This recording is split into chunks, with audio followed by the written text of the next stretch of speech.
Imagine you are opening this beautiful, heavy, gold-embossed wedding invitation. Oh, yeah, the really expensive cardstock. Exactly, the really thick stuff. It drops out of the envelope right into your hands, and you are admiring the calligraphy, and then right behind the RSVP card, a literal invoice falls out. Wait, an actual An invoice? invoice. It says, your presence is requested, but your share of the catering bill is $150, so please remit payment by the first of the month. That is horrifying. I mean, people would lose their minds. Right. 10 or 15 years ago, the idea of directly funding a friend's wedding was just the ultimate social taboo. It would have been completely scandalous. Oh, it would be the subject of hushed, judgmental gossip at every family Thanksgiving for a decade. Absolutely. Whatever. But today it is a booming multi-million-dollar tech industry. Asking your friends and family to foot the bill for your venue or your photographer or, your honeymoon has gone from deeply offensive to completely, utterly normal. It really has. So how did we get here? Welcome to the deep dive. Our mission today is to tear apart the modern phenomenon of wedding crowdfunding. And it is quite a phenomenon to unpack. It really is. We are diving into a stack of source material today, primarily a very revealing guide titled Crowdfunding Your Wedding: Etiquette, Platforms, and Tax Implications. A very necessary guide, I would add. For sure. So we are going to explore the psychological shift that made asking for cash acceptable. We will navigate the very real, very dangerous social landmines you have to avoid if you don't want to, alienate everyone you love. Because that is a huge risk here. It is a massive risk. And we are going to expose the hidden tax traps that the IRS is quietly waiting to spring on you. Nobody wants a surprise tax bill from their wedding. Nobody. And most importantly, because raising the money is really only 10% of the actual battle, we are going to dive incredibly deep into how you manage this massive influx of cash without losing your absolute mind. Which is where things usually fall apart. Exactly. For that, our sources place a heavy, critical focus on a financial management tool called Weddizer. Yes, Weddizer is essential here. We are going to figure out why treating your wedding like a funded startup and using tools like Weddizer as your chief financial officer is rapidly becoming the only way to survive the modern marriage industrial complex. Which is a survival tactic we desperately need to examine. Yeah. Because, the transition from the romantic high of getting engaged to the hyper-capitalist reality of the modern wedding industry, it's a profound shock to the system for most couples. The sticker shock is very real. We are talking about an industry where simply whispering the word wedding instantly multiplies the cost of any good or service by a factor of 3 or 4. Okay, let's unpack this. Because the shift we are seeing here is monumental, I want to ground this in reality for you, the listener. If you think about the historical model, the traditional wedding registry, it was essentially a societal system designed to help a young couple equip a brand new house. Right, the department store model. Yeah, you would go to a department store with a little scanner gun, or your mother would go register for you, and the goal was to build a domestic life entirely from scratch. We really have to look at the economic era that birthed that model. The traditional registry gained its cultural foothold in the post-World War II economic boom. Okay. You had young couples often moving from their parents' homes straight into their own new suburban houses. They literally possessed nothing. They needed the basics. Exactly. They needed the blender, Yeah. they needed the toaster, they needed the absurdly specific gravy boat and the fine china, because they were starting at absolute zero. So the community gifting them physical objects was a practical necessity for domestic survival. Right, and you end up with, 3 identical blenders and a set of fine china you will use maybe twice a decade. Exactly. But today, the demographics and the economics have entirely flipped. Couples are getting married much later. They have likely been living together for years. They already own a blender. They own a very nice blender. What they don't have is the $50,000 required to throw a party for 150 people. Which brings us to the core definition of what wedding crowdfunding actually is. Instead of that traditional gift registry where Aunt Susan buys you a stand mixer, you create a digital fundraising page. A GoFundMe for your nuptials, basically. Typically, yes. Yeah. And on that page, guests contribute liquid cash directly to cover specific massive expenses: the venue booking, the catering services, the floral arrangements, the videography. But wait, I have to play devil's advocate here for a second. Go for it. Isn't this just a convenient excuse for entitlement? I mean, I hear you about the economic shift, but there is a very loud, very critical voice out there, maybe it's the voice of our parents' generation, saying, hey, if you can't afford the massive party, don't throw the massive party. Right, go to the courthouse. Exactly. Go to the courthouse. Don't shake down your friends for cash to fund a luxury you haven't earned. It is very easy to look at it through that lens of entitlement, and I understand why people have that knee-jerk reaction. But if we look at the data and the broader economic context, we see a completely different story. Okay, convince me. Well, we have to validate the skepticism that you, the listener, might be feeling right now. Oh. It is jarring to see a fundraising link for a personal party. But consider the reality of the modern couple. The economic reality. Right. They are graduating with unprecedented levels of student debt. They're entering housing markets where homeownership is increasingly out of reach, absorbing massive chunks of their income in rent. Yeah, the cost of living is just brutal right now. It has skyrocketed, and concurrently, the cost of celebrating has outpaced inflation. What is fascinating here is the psychological pivot from accumulating physical objects to accumulating experiences. Experiences over stuff. Exactly. We are seeing a generational shift. A modern couple is much more likely to cherish the memory of an incredible, debt-free celebration with their community, or a honeymoon in Greece, than they are to cherish a crystal vase that sits on a shelf collecting dust. Right. The experience itself becomes the shared community investment. Here is where it gets really interesting for me. It is almost like a return to an older agrarian model of community. Oh, how so? You know, before the department store registries, communities would literally do barn raisings. Yes. They would pool their labor and their resources to build the physical structure the couple needed to survive. Now, the structure isn't a barn. It's the financial foundation to start a marriage without being buried under a mountain of high-interest credit card debt from paying a caterer. That is a brilliant historical parallel. It is the monetization of the social safety net, just adapted for the digital age.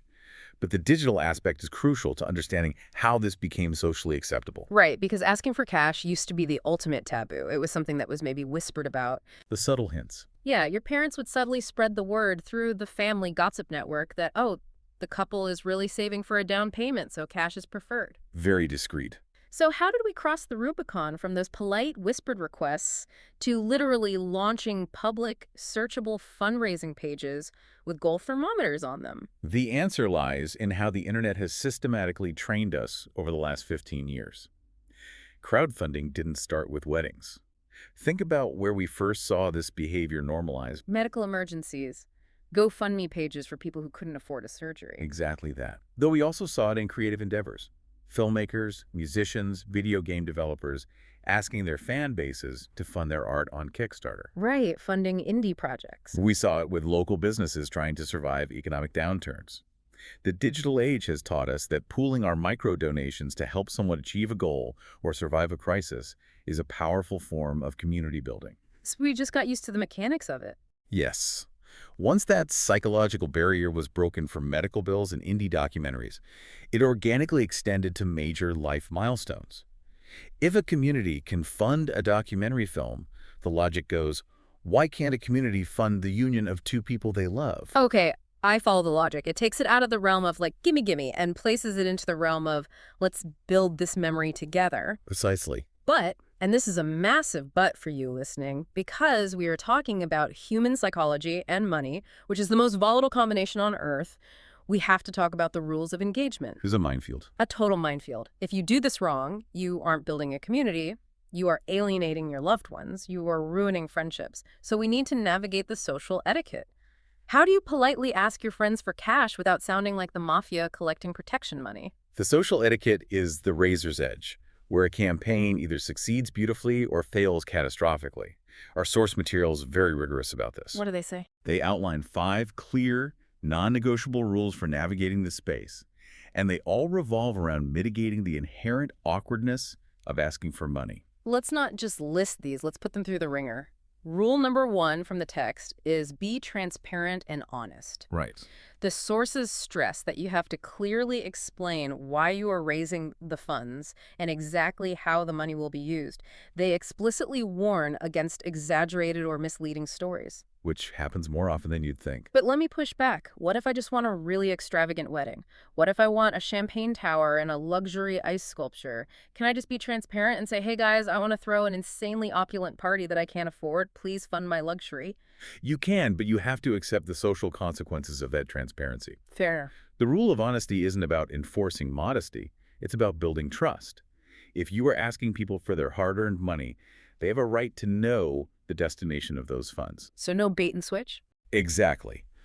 The worst possible scenario, the quickest way to destroy a relationship, is to launch a campaign claiming you are struggling to afford a basic, modest backyard celebration, and then your guests show up to find you've rented a fleet of helicopters. Oh, the betrayal. People would be furious. Because you defrauded their empathy. If you want the ice sculpture, you tell the story of the ice sculpture. You just own it. You own it. Yeah. You say, we have the basics covered, but our absolute dream is this ridiculous, over-the-top champagne tower.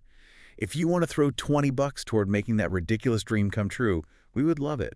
Transparency respects the intelligence of your guests. Which flows perfectly into the second rule. Don't pressure guests. Participation must be entirely voluntary. The sources are adamant that attendance shouldn't depend on donations. This cannot be overstated. A wedding invitation is an invitation, not a ticket. Not a ticket, yes. The moment you tie attendance, or the quality of the guest's experience, to their financial contribution, you have crossed the line from a crowd-funded celebration into a pay-to-play event. Right. You cannot have a tiered wedding invite.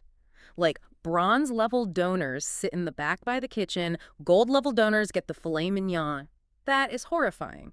It is, yet subtle pressures often creep in. How so? Constantly texting the link, bringing it up in every conversation, publicly highlighting who hasn't donated. It creates a very toxic environment. So to relieve that pressure, you have to lean heavily on rule number 3, which is offer alternatives. Yes, vital. Because even if you don't pressure them, some people, maybe an older relative, maybe someone who is just fundamentally old school, they just do not want to give cash. It feels vulgar to them. And you must honor that feeling. Providing alternatives is an act of grace. You should maintain a small, traditional registry with physical gift options. Just a few items. Right. Let your grandmother buy the silver gravy boat if that is what brings her joy and feels appropriate to her. Or, even more importantly, you must explicitly state that simple attendance is the greatest gift. You must give them a socially acceptable, guilt-free out. A guilt-free out is key. Let's talk about the aftermath, which brings us to rule number 4. Keep gratitude central. This seems obvious, right? Just say thank you. But the text makes a point that in the digital age, this gets completely lost. Because the platform's automated. Ah, right. When someone donates to your Honeyfund, the platform automatically fires off an email.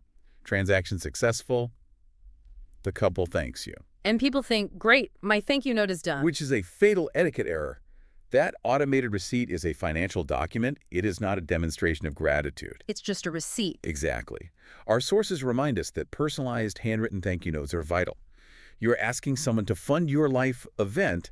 The absolute minimum return on that investment is a genuine, individualized expression of how their specific contribution impacted your day. Like, dear Aunt Susan, your generous gift paid for the cocktail hour, and let me tell you, everyone loved those mini crab cakes. Make it specific. Make it specific and make it sincere. Now, the final rule from the text is perhaps the most delicate. Respect cultural sensitivities. The sources point out that in some cultures, asking for money is highly inappropriate. But in others, it's actually the norm, right? Yes, and this is where the modern couple has to be an amateur anthropologist. I like that. If we connect this to the bigger picture, we are looking at a fundamental clash in how different generations and cultures view the concept of money and value. Give me an example. In many Asian cultures, for example, giving cash in red envelopes is not only acceptable, it is the deeply entrenched tradition. In some Eastern European traditions, a money dance, where guests pin cash to the bride, is totally expected. But if you take a couple raised in a very traditional, perhaps waspy, Midwestern American environment, talking directly about money is the height of bad manners. Exactly. So if you are a millennial or Gen Z couple setting up this slick crowdfunding page, you might feel totally empowered. But your boomer grandparents might be looking at the screen absolutely mortified, thinking you're basically begging. Because to those older generations, the physical gift is highly symbolic. It represents the establishment of the home. Giving high-end cookware was a way of physically equipping the couple for survival. The object carries the weight of the blessing. Right. Asking for cash, in that older paradigm, strips away the symbolic permanence. It feels transactional and cold.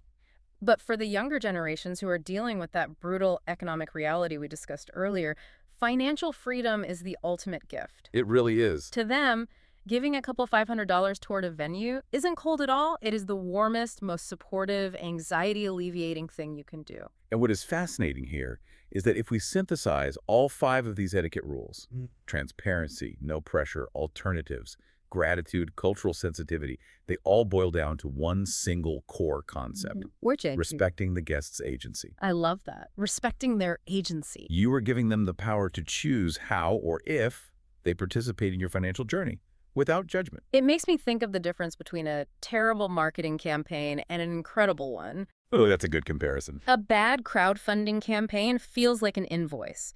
Here is my wedding, here is what it costs, pay your share. But a good campaign is about storytelling. Yes. You aren't demanding, you are inviting them to be part of your journey. You are laying out your vision, being honest about your resources, and saying, hey, if you want to help us build this specific memory, here is the avenue. You're providing an opportunity, not an obligation. Exactly. So, we've figured out how to politely ask Aunt Susan for cash without offending her. We understand the psychology. But here is where the rubber meets the road. The logistics. Yes, the logistics.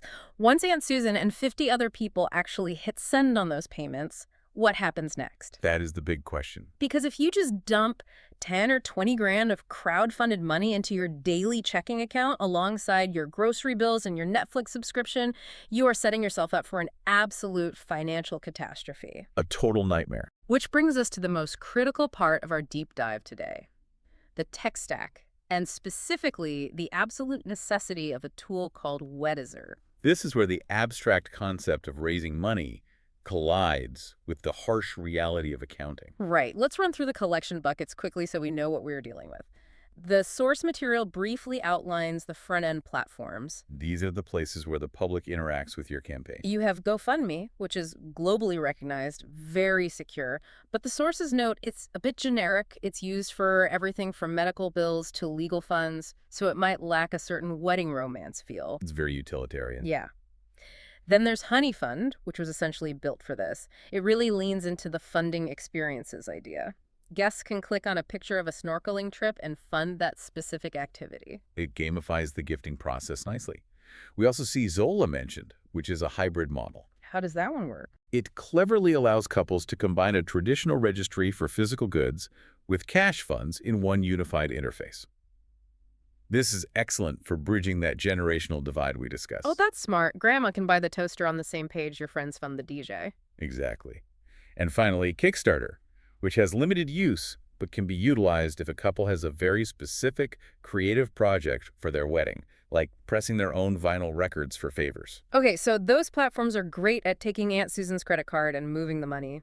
But here is the massive flashing red warning light that our source material highlights. Pay attention to this part. Raising $20,000 on Honeyfund feels incredible. The dopamine hit is real. But a wedding is not a single purchase. It is not going to a car dealership and handing over a check. Far from it. A modern wedding is a complex, chaotic web of deposits, final payments, hidden service fees, gratuities, and constantly shifting timelines. Precisely. If you use a spreadsheet, which is what most people default to, you are going to drown. Drown in cells and formulas. Spreadsheets are static. They don't talk to your bank in real time. They don't send you push notifications when a vendor's second deposit is late. Right. If you just dump the crowdfunded money into your checking account and try to manage it on a static Excel file, the money will bleed out through 1,000 tiny cuts. You will lose track of what portion of your balance was meant for the caterer versus what was meant for the florist. And this is where the hero of our source material enters the chat. Weddizer. The game changer. I want to be very clear for the listener here because I was confused at first. Weddizer is not another GoFundMe. It is not a place where your guests go to give you money. Important distinction. Weddizer is the essential wedding planning support tool that you use alongside your crowdfunding platform. That distinction is paramount. GoFundMe collects the revenue, Weddizer manages the enterprise. Let's do a massive deep dive into Weddizer's specific features because, according to the sources, this is what actually saves you from tearing your hair out. Let's get into it. First major feature, tracking wedding budgets. And I don't mean just writing down numbers. Weddizer acts as the central intelligent hub for your entire financial picture. Right. So it takes your crowd-funded money coming in from Honeyfund, it takes your personal savings, it takes that check your parents wrote you, and it centralizes it in one dynamic dashboard. It creates a singular source of truth. And the reason that is so important is because of the sheer volume of transactions. There are so many. You aren't just guessing if you have enough for the photographer. You look at the Weddizer dashboard and see exactly how the crowd-funded dollars are actively allocated against the total evolving budget. Okay, but wait. Let me play the skeptic again. Go ahead. I have a really good Google Sheet. I color-code it. It's beautiful. Why do I need to introduce yet another app, another login into my life just to pay a caterer? Because of the second feature the sources highlight. Real-time spending monitoring. Okay, what does that mean in practice? Your beautiful, color-coded spreadsheet does not update when your partner impulsively buys 300 custom napkins on Etsy at 2 in the morning. Weddizer does. Oh, that's a brilliant point. The phantom expenses. Exactly. The late-night anxiety purchases. Weddizer tracks the actual outflow against the projected budget in real time. That is so helpful. This prevents the most common wedding planning disaster. Reaching the month before the wedding and realizing you've accidentally spent the catering budget on aesthetic upgrades because you weren't looking at the total picture simultaneously. So what does this all mean for you, the person planning this? It means no more panic attacks looking at your credit card bill. Peace of mind. Instead of a static financial document, think of Weddizer as an air traffic controller for your money. I love that analogy. You have a dozen massive metal tubes, those are your vendors, circling the runway in the dark, waiting to land and get paid. If you don't have radar, they're going to crash into each other, and your bank account is going to explode. Weddizer is the radar. That is the perfect analogy. And it leads directly into the third and perhaps most complex feature. Organizing vendor payments. Oh man, the vendor payments. This is where the spreadsheet model completely collapses. Yeah. You are not paying one entity on one date. You are acting as the general contractor for a massive one-day pop-up event. Literally.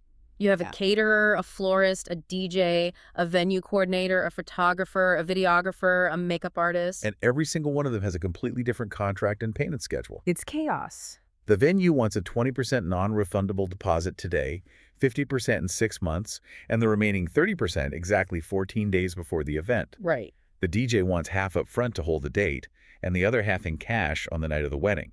The florist wants a flat fee now, and the rest based on final headcounts. It's an absolute logistical nightmare. It is a full-time, high-stress accounting job. And what the source material is telling us is that Weddizer is built to streamline this specific, unique chaos. How does it do it? It organizes those disparate vendor payment schedules, integrates them with your budget, and alerts you.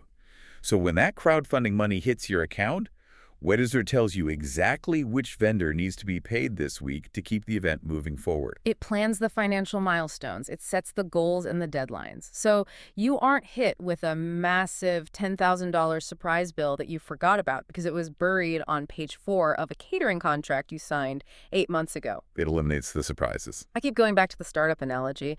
If Honeyfund is your company's revenue stream, it's the sales coming in the front door, then Weddizer is your chief financial officer. Absolutely. You would never, ever attempt to run a $30,000 or $40,000 business without a CFO tracking the cash flow, the accounts payable, and the accounts receivable. So why on earth would you try to run a wedding without Weddizer? You wouldn't if you want to survive the process. You are acting as the CEO of this event. You have a vision. You need a CFO to ensure the vision actually materializes without bankrupting you. Makes total sense. But there is another reason you need that meticulous CFO-level tracking. And it is the most sobering reality check in our source material. Oh, boy. Because there is a silent third party that attends every single wedding, whether they were invited or not. They are sitting in the back row, taking notes on your finances. Oh, no. The IRS, the tax authority. Yes. We have to talk about the hidden trapdoor. Yeah. You have set up your beautiful Honeyfund. You have raised $15,000. You are using Weddizer brilliantly as your air traffic controller. But the tax authority is quietly watching this entire digital process unfold. If you are listening to this and you've got $5,000 sitting in a GoFundMe account right now, you might be thinking you're in the clear. Free money, right? Yeah, not necessarily. This is the stuff that literally keeps accountants up at night. Mm-hmm. The big question from the text is, Are wedding donations taxable? And the answer is complicated. The deeply terrifying, unsatisfying answer is, it depends. It depends on the total amount you received, it depends on the source of those funds, and it depends on your specific local and federal tax laws. It is murky, dangerous water. But the source material gives us the critical legal distinction we need to understand to survive an audit. What is the distinction? The entire issue hinges completely on whether the tax authority classifies the incoming money as a gift or as income. Okay, let's break that down, because the language here isn't just conversational, it is legally binding. Correct. In the eyes of most tax authorities, particularly the IRS in the United States, for a transfer of money to be considered a non-taxable gift, and there are annual limits to this, of course, but generally speaking, it must be given out of what the courts call detached and disinterested generosity. Detached and disinterested generosity. Okay, explain that to me like I don't have a law degree, because frankly, it sounds like a paradox. It does sound weird. Right. The legal concept means that the person giving you the money is doing it purely out of love, affection, respect, or charity, with absolutely zero expectation of receiving anything of economic value in return. When your grandmother writes you a check for $1,000 as a wedding present, she is not buying shares in your marriage. She expects nothing but your happiness. That is detached and disinterested generosity. It is legally a gift and therefore generally not taxable income to you. Okay, I have to push back hard on this. Let's hear it. Disinterested generosity. Come on. Nobody is completely disinterested when it comes to weddings. If I give my buddy $300 on his Honeyfund, I absolutely expect something in return. Like what? I expect to be invited to a great party, I expect a free meal, I expect an open bar, and frankly, I expect him to give me a gift when I get married. It's a social contract. How does the IRS actually prove disinterested generosity? That sounds like a massive legal loophole just waiting to snap shut on someone. It is a phenomenal point, and it's exactly where the line gets blurry in the digital age. But the IRS isn't looking at social expectations like an open bar. They're looking at economic transactions. Okay, clarify that. If you just have a page that says contribute to our honeymoon, that generally looks like a gift. But what if you use clever storytelling? What if you create a really slick crowdfunding campaign that goes semi-viral beyond your friend group? Like those TikTok couples. Yes. What if, to encourage donations, you offer a reward? Let's say you write, anyone who donates $50 gets a custom printed photo album of the wedding, or donate $100 and you get to pick a song the DJ plays. Oh, wow. I've seen people do that. The moment you do that, you have fundamentally altered the nature of the transaction. It's no longer detached generosity. You are providing a good or a service, a photo album, DJ control in exchange for money. You're selling something. You have just crossed the line from receiving a gift to generating taxable income. You are now essentially running a small entertainment business. That is mind-blowing. So if I try to be cute and offer perks for donations, the government could classify my wedding fund as a taxable side hustle? Yes. This is exactly why the text emphasizes consulting a tax professional, because here is where the trapdoor actually opens. The platforms themselves are part of the tax enforcement apparatus. The text mentions platform reporting rules, right? Yes.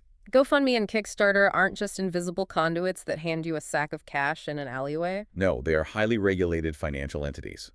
By law, in many jurisdictions, specifically in the U.S. with the 1099-K regulations, if you receive funds over a certain threshold on a digital payment platform, that platform is legally obligated to issue tax documents to you. And to the IRS. And simultaneously report that gross volume to the IRS. So the government already has the receipt. You can't just quietly pocket the 15 grand and hope the IRS is too busy to notice. They already got an electronic notification that John Doe received $15,000 from a payment processor. Exactly. The tax authority receives a document saying you generated revenue.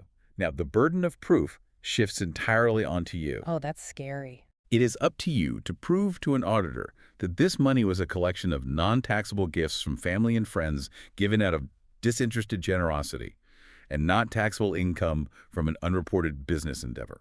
Okay, the light bulb just exploded in my head regarding Weddizer.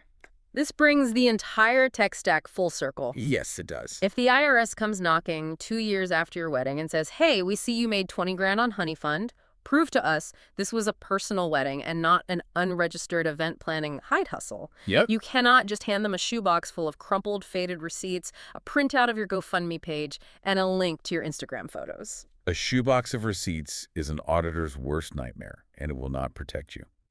If we connect this back to our management strategy, this is where the meticulous record-keeping of a tool like Weddizer transitions from being merely a helpful organizational app to being an absolutely vital legal shield. Because Weddizer is your CFO. Exactly. If you have been using Weddizer as your air traffic controller, you have automatically generated a complete time-stamped, digitally organized audit trail. That is huge. You can pull up the dashboard and show the auditor exactly where every single dollar from that crowdfunding campaign went. You can show the direct flow of funds. $5,000 to this licensed caterer, $3,000 to this registered venue, $2,000 to this floral business. So you can prove it. You can unequivocally mathematically prove that the funds were utilized exclusively for a personal one-time life event, which heavily supports the legal classification of those incoming funds as non-taxable gifts. That is massive. So the advice from our source material to consult a financial advisor or tax expert before launching a campaign is not just generic, cover-your-ass legal boilerplate. It is a fundamental required step. It is the only way to be safe. You sit down with the pro, you figure out your local tax thresholds, you set up your crowdfunding page correctly without offering perks, and then you rigorously use Weddizer to document every single incoming dollar and outgoing vendor payment to protect yourself from an audit. It is the only responsible way to execute this strategy in the modern regulatory environment. Okay, take a breath. We have covered an immense amount of ground. We really have. We have talked about the psychological and economic shift from buying blenders to funding experiences. We have navigated the very delicate, highly volatile etiquette of asking your loved ones for cash without ruining your family dynamic. This is a social minefield. We have looked at the terrifying tax implications and the watchful eye of the IRS, and we have discovered the absolute non-negotiable necessity of using Weddizer alongside your funding platform to manage the chaos. The ultimate tool. Now, I want to bring this all home. I want to move into our final blueprint for success. How do we synthesize all of this data, all these rules, and all this tech into a master plan? Let's lay it out. I want to take the smart tips from the source material and role-play what a perfect stress-free campaign looks like from the moment of engagement to the honeymoon. I think walking through a practical timeline is the best way to synthesize this. The text provides 5 specific, actionable, smart tips. What are they? Set a realistic funding goal. Use engaging storytelling, share on social media with frequent updates, combine crowdfunding with personal savings, and crucially, use tools like Weddizer to track the expenses. Okay, let's build our hypothetical perfect couple. Let's say you and your partner sit down the week after you get engaged. The very first step, according to the blueprint, isn't to immediately launch a GoFundMe and blast it to your contacts. No, definitely not. The first step is internal. It is to combine crowdfunding with personal savings. Right.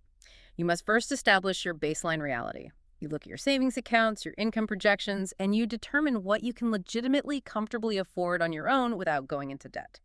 This grounds the entire process. Then before you ask the public for a single dime, you log into Weddizer. You start building the total projected budget. You run the numbers. You start getting quotes.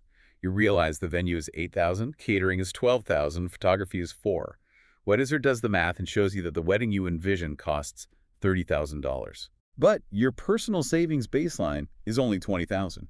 Which brings us to the first public-facing tip, setting a realistic funding goal. Because you used Weddizer to do the hard math up front, you know exactly what your financial gap is. Your gap is exactly $10,000. Right. So your crowdfunding goal on Honeyfund is set at $10,000.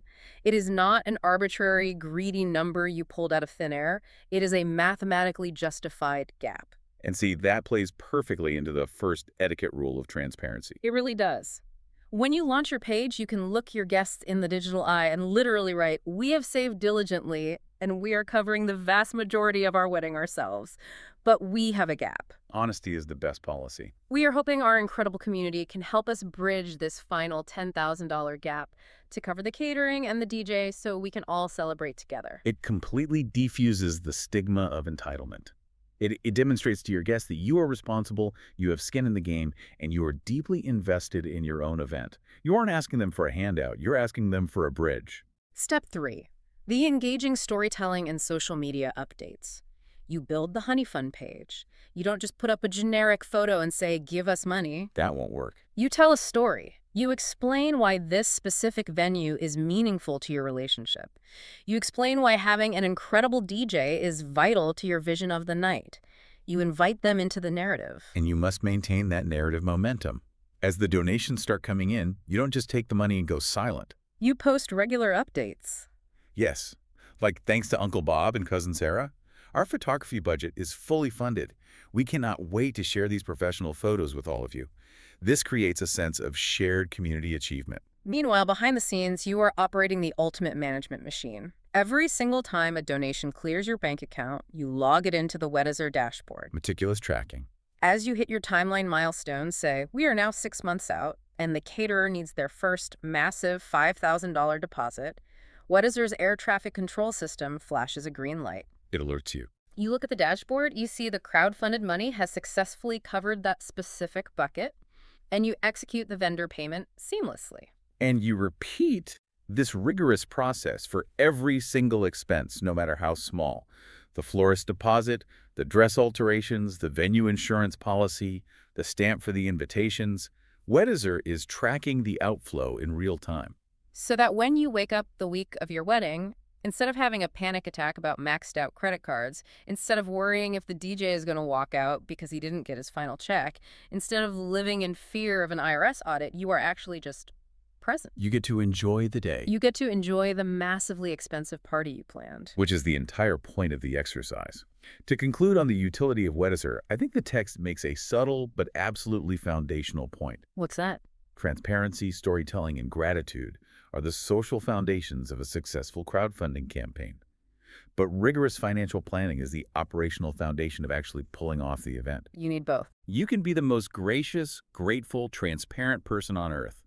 But if you do not manage the cash flow, the wedding will still be a logistical and financial disaster. Weddizer is the engine that converts the abstract, romantic dream of a crowdfunded wedding into a concrete, legally sound, stress-free reality. It takes the chaos, the anxiety, and the very real tax threats and neutralizes them through structured management. Exactly. Okay, I think we have thoroughly dismantled, analyzed, and reconstructed this entire landscape. Let's do a quick recap of the journey we just went on. Sounds good.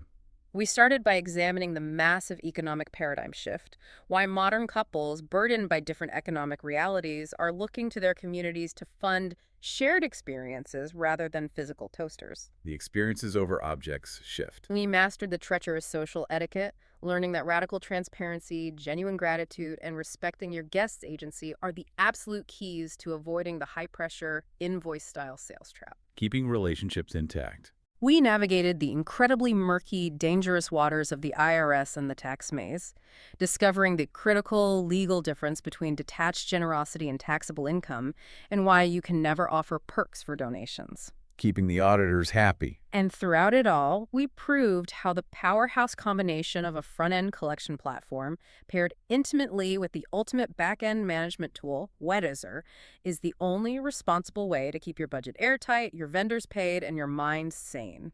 It is a comprehensive, necessary system for modern celebration. It really is. But as we wrap up, it leaves us with a deeply fascinating philosophical question to ponder as we look toward the future of human interaction.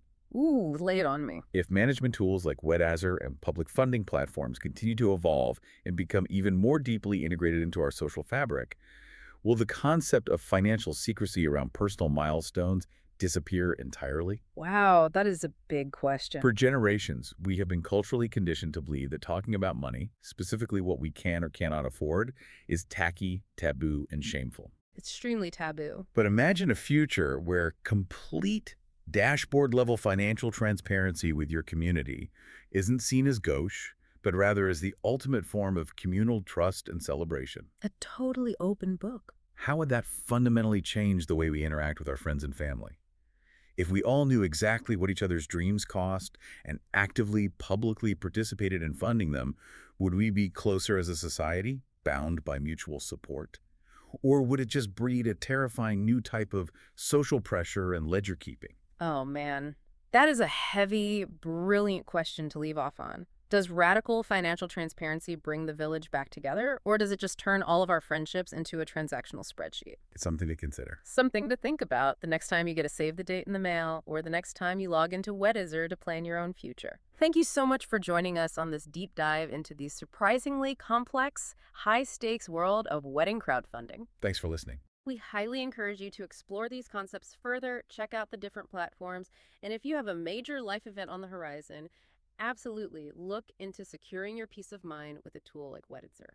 Until next time, keep questioning the old models, keep reading the fine print, and keep planning smart.